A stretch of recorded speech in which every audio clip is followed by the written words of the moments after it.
What's up, guys? It's Rob here. Welcome back to another drive to the gym. And today I was actually looking into getting a cold plunge. And for whatever reason, all of the cold plunges that are pre-made, or most of them at least, are incredibly expensive. You have to pay like, I don't know, multiple thousands of dollars, like somewhere in the range of probably 2,500 to like 6,000 bucks to get a cold plunge if it's all put together. And that is just so obscene to think about what the actual parts involved are. Is it's a tub, and then it's a chiller, like a water chiller, and some tubing that connects those things. And really, it should be a whole lot cheaper. I think that people are just kind of price gouging, because most of the time, I think if you're going to be getting a cold plunge, you're into kind of maximizing your productivity, and you're looking for all these kind of biohack things, and you're probably pretty productive. You're probably making a decent amount of money, and so you've got a decent amount to spend. And so these cold plunge companies are just price gouging and marking the price up. And I guess the people who buy these things have the money to spend, and they're willing to do it. There are some companies that charge not very much for their cold plunges, but the thing is, the quality of the plunge itself seems to drop so dramatically that it's not even worth it. The one that I'm thinking of is the cold pod, I think, and it's about 120 bucks if you just buy one of these things, maybe 160 if you buy one of the larger sizes. And the thing about it is, it's inflatable, so it's like you have a little pump that you step on, and you blow up the ring around the edge of it, and then it's just this, I don't know exactly what the material is, but it's some kind of plastic lining or something like that then holds all the water in. And what I've seen in the reviews is that those tend to leak. Those tend to not hold up very well, especially if left outdoors. And mine would definitely be outdoors. I don't need a huge tub of water somewhere in my house that's not an actual bathtub, especially if it's something that could possibly leak. And then like emptying the water would be a huge hassle, because you can't just dump it in your house. I mean, if you're outside, then yeah, you can just dump this thing, or open up the little spigot at the bottom that lets all the water out, which is what I'd be doing if I had this thing outside. I'd just let the water drain into the earth. So my intent is to have something outside. And what I've found is that if you actually go and buy things that aren't advertised as cold plunges, if you just buy like these random tubs, basically, just these, not like actual bathtubs, but things that you could use as an actual bathtub, I think they're called stock tubs, then that ends up being a much more affordable path to go down. If you just buy something that's not marketed towards people who want to use a cold plunge, then it just ends up being way more affordable. So I'm probably going to go down that route. The only issue that I'm running into is how to actually cool the water off during some of the summer months. Because right now, the nights tend to hit around 40 degrees. It's March right now, and, living in Raleigh, the temperature fluctuates a lot. It goes way up during the summer, and so it's going to be really hot during, June and July. And I think I looked into the average temperatures, and I think it's probably going to get to lows of 70 degrees. And that, even if all of the heat during whatever couple of hours the temperature is going to be 70 degrees for, even if all of the excess heat left the cold tub and just went into the air, and we started with a base of 70 degrees, that is way too hot to actually do a cold plunge in. I mean, it wouldn't feel hot. It would still feel a little cool, but it's way too warm to actually get any of the benefits. And the amount of ice that you would need to cool down, about 80 or 100 gallons of water, which is, what you need to really submerge yourself comfortably in. The amount of ice you would need, I did a calculation, and it was something like 30 to 50 pounds of ice, depending on how much water you had in there and what the starting temperature was. And that was a best case scenario, assuming that, the water was at the lowest temperature we were going to be at the entire day, pretty much, on any given day, like the average temperature in, say, June or July. So that's just going to be a ton of ice to actually get. And what I've been trying to figure out is, could I set up some kind of chilling device? You know, they do have water chillers.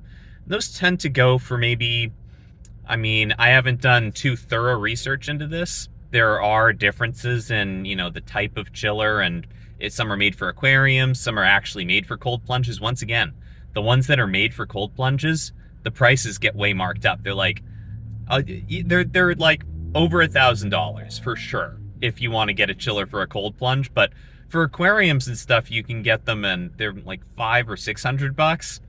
So I've been looking into that. I probably won't end up going with a chiller just because I am going to have this set up outside, and I think the chillers, I don't know how resistant they are to the elements, if they're going to get destroyed if I leave them outdoors, but something tells me that they will, or I'm going to need one that's really high quality and once again really expensive, in which case I may as well just buy a prefabricated cold plunge. You know, why deal with getting a tub and buying the tubing myself?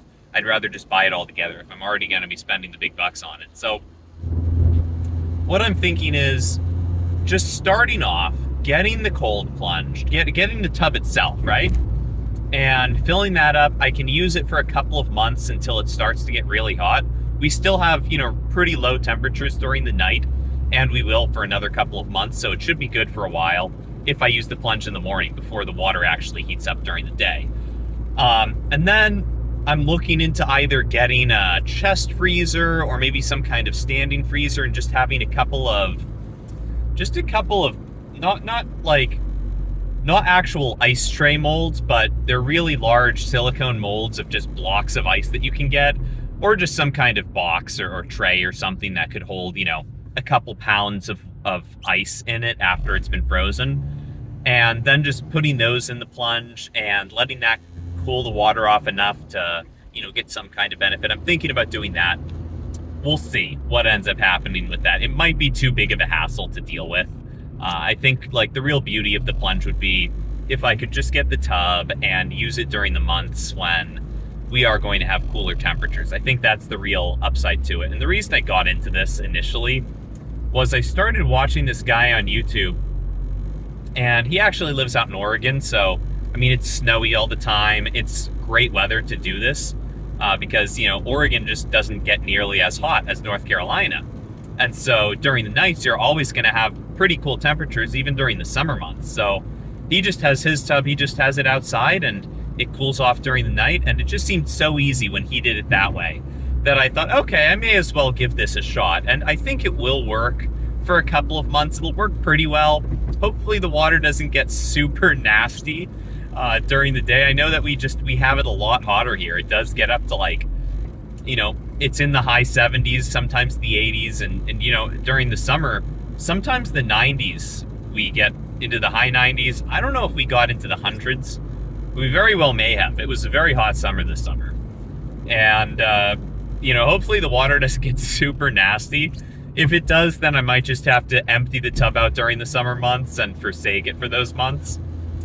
You know, I definitely don't want to use any kind of chemical treatments like chlorine to keep the water free of bacteria or anything like that. I don't like the idea of soaking, you know, every day in some kind of chemically infused water.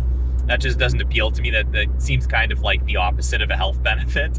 So I'm going to avoid doing that. I'm not going to use chemicals. I thought about using salt, maybe just salting the water, but at the end of the day, I'd rather just empty the tub. You know, if it needs to be emptied once a week, I'd rather just do that. It really doesn't use that much water to fill up the tub. You know, all things considered, it's like taking a bath, and it's like, okay, if I'm going to fill up a bath once a week, it's really not that bad to do.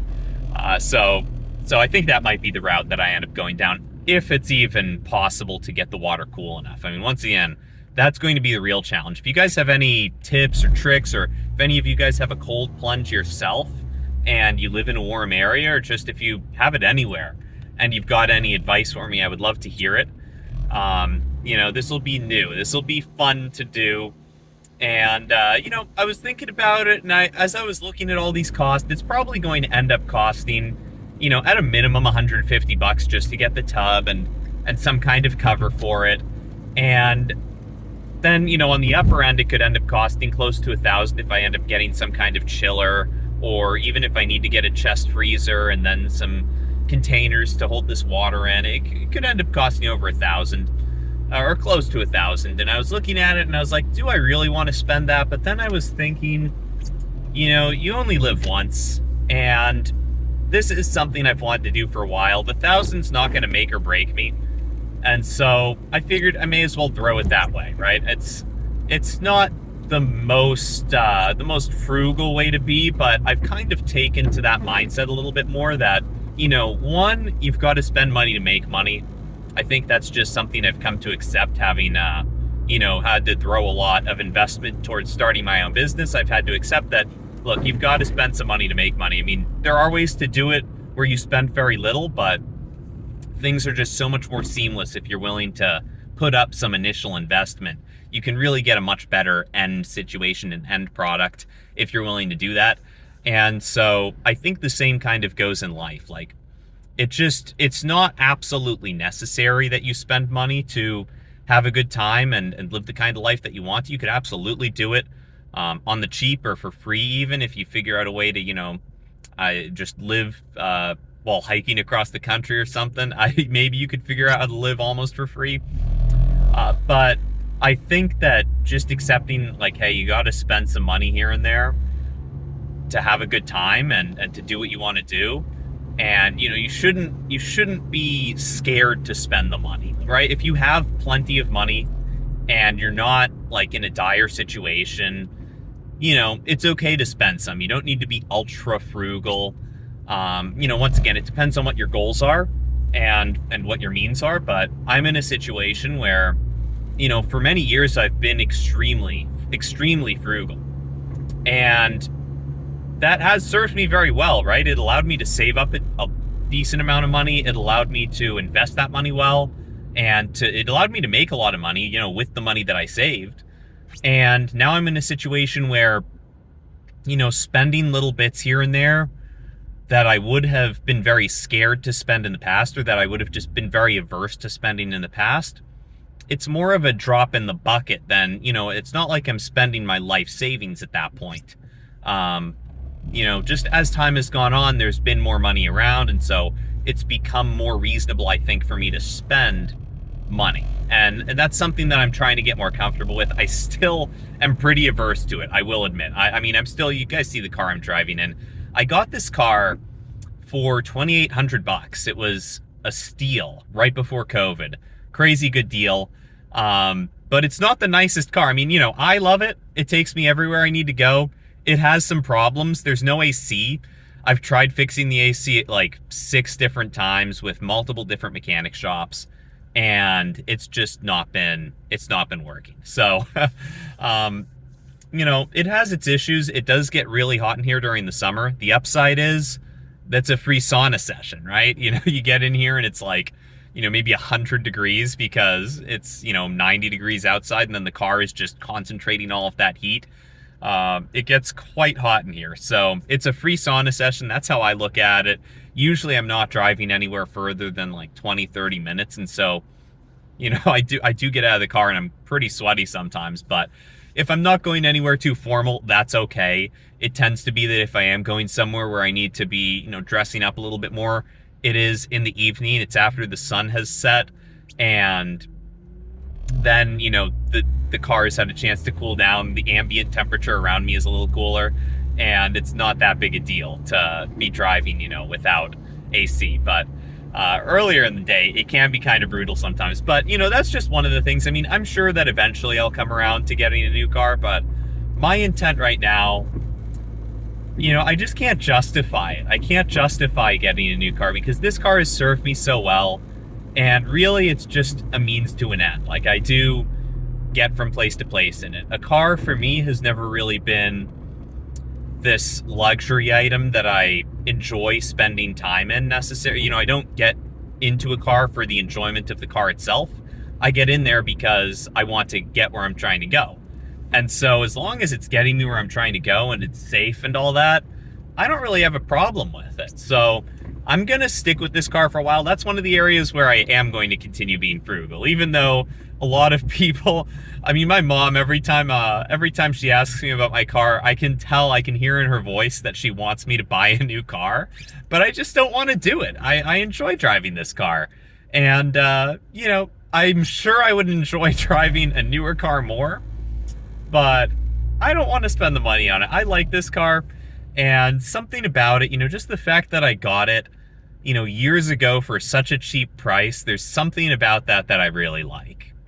And I'm going to drive this car probably until it breaks. So that's what we've got. We are now stuck in traffic on our way to the gym. It's not really that bad, but I can tell this next stretch of road is going to take a while, guys. So I'll see you guys in the next one. Have a great rest of your day.